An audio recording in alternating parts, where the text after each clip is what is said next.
too. So it's all about mitigating the scope of doing the additional work and not getting paid. Now, Sam, in terms of your approach of pricing and your services you're going to be offering, how does this fit into your business model, your planning? So in terms of the service offering for MTD, I see it as we're going to have three categories. We're going to have clients that are happy to do the quarterly record keeping and hitting of the buttons in HMRC themselves. We're going to have that kind of middle tier where they're happy to do the record keeping themselves, but they don't want to quite press the button, which is what for VAT at the moment we call it a check and submit service. So that's like that middle ground. And then we're going to have category number 3, which will be the clients that want to know absolutely nothing about this. They want to provide their records, okay, be it that they're going to have to provide them quarterly instead of annually, but they still want to provide them in the format they're used to doing.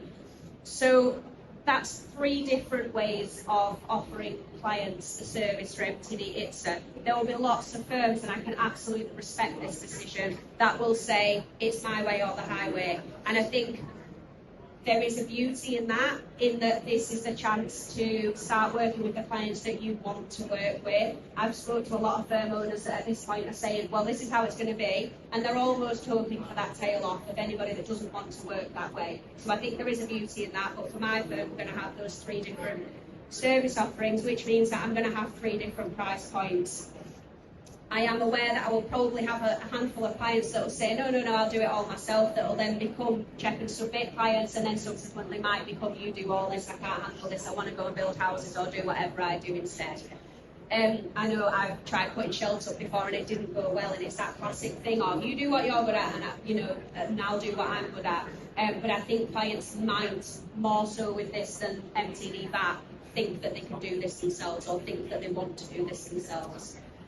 In terms of pricing, so I've got 3 categories, 3 service offerings, each one will have a price point.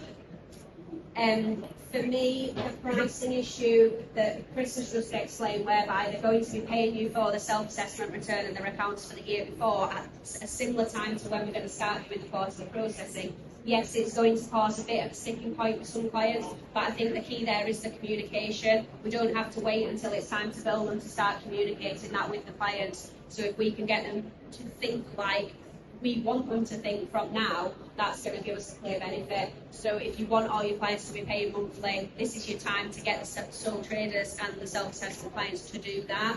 I know a lot of firms now do have the large clients paying monthly, and that seems to be the way that things are going. I know practice owners that charge transactionally, so we can also now start doing that for MTD ITSA if you wanted to.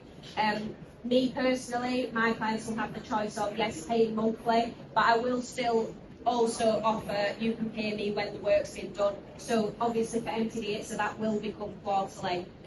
That's just my opinion on that, but I can totally understand why a lot of firm owners might say it's monthly, and that's that. I mean, it all comes down to choice. It does, absolutely, yeah. But this is our point where we've got the choice to make, and also anybody that's been underpriced or any clients that you'd rather price yourself out of working with, this is the chance to do it. So I think we have to kind of keep that positive spin on MTD ITSA. Yeah, very much so.